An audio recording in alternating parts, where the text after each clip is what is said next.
And one of the countries playing a key role in all this is Qatar. Tonight, our Keir Simmons has exclusive access inside Qatar's hostage rescue room, and he spoke with the lead negotiator about when those Americans could be freed.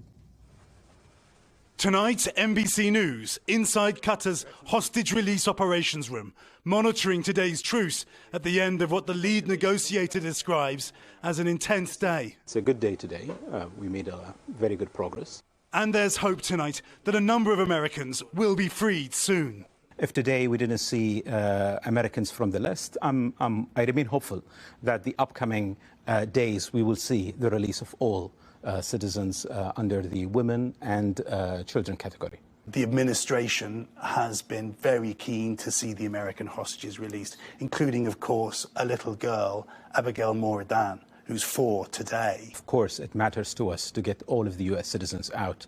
He says the number of releases this weekend may exceed expectations. We're expecting 10 people. We were surprised today that the number of releases has reached up to 24, which is a very positive development. Hostage taking is on the rise around the world, and Qatar is playing a larger role as mediator. What worries me is that there are other groups around the world who watch this and think they should take hostages as well.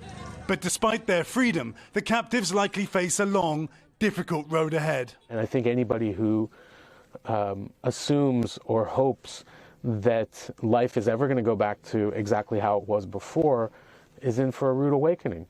Jason Rezaian was the Tehran bureau chief for The Washington Post. In 2015, convicted by Iran of espionage. He spent 544 days in captivity. For a time, even in solitary confinement.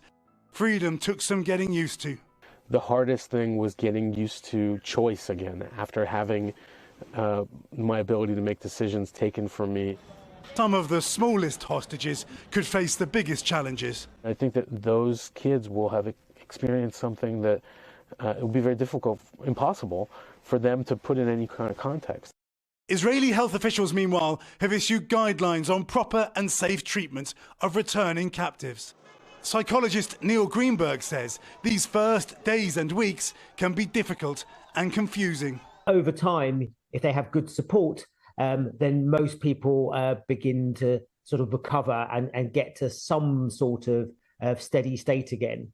The IDF today releasing video of their preparations to receive the returning hostages, showing rooms full of medical kits. Food will be especially critical since the hostages, including the little ones, will likely be suffering from some level of malnutrition.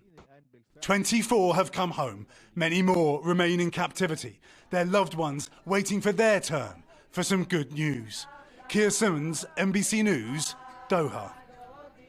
Thanks for watching. Stay updated about breaking news and top stories on the NBC News app or follow us on social media.